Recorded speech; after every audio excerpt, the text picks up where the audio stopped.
ప్రియమైనటువంటి సహోదర సహోదరులారా, మత్తయి సువార్త 10వ అధ్యాయాలు మనం చూస్తే దేవుడు ప్రభువైన యేసుక్రీస్తు వారు ఆయన 12 మంది శిష్యులను పిలిచి 10వ అధ్యాయం 1వ వచనంలో పిలిచాడు.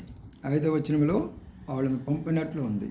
10వ వచనంలో విశ్వాసంతో సేవ చేయాలని చెప్పారు. ఆ తర్వాత అని చెప్పారంటే, మీరు వెళ్ళేటప్పుడు బంగారము, వెండి, మరి వస్త్రాలు ఇవన్నీ తీసుకొని వెళ్ళొద్దని అన్నాడు. తర్వాత మీకు కొంత శక్తి ఇస్తున్నాను, ఆ శక్తిని మీరు ఉచితంగా చేయండి. ప్రార్థన చేసినప్పుడు దయ్యాలు వెళ్ళవచ్చు, ప్రార్థన చేసినప్పుడు రోగాలు బాగు కావచ్చు, అనేకమైన జరుగుతాయి, కానీ ఉచితంగా చేయమని చెప్పాడు. అలాంటి సేవ మనం చేయాలి. రెండవదిగా యేసుక్రీస్తు ప్రభు వారు ఇద్దరిని పంపించారు. ఒంటరిగా ఆయన ఎప్పుడు కూడా పంపించలా. ఇండిపెండెంట్ సేవకులు అనే మాట బైబిల్ ఎక్కడ ఉండదు. ఒకవేళ సువార్థికులు ఉంటారు, సువార్థికులు వేరు, కాపరులు వేరు.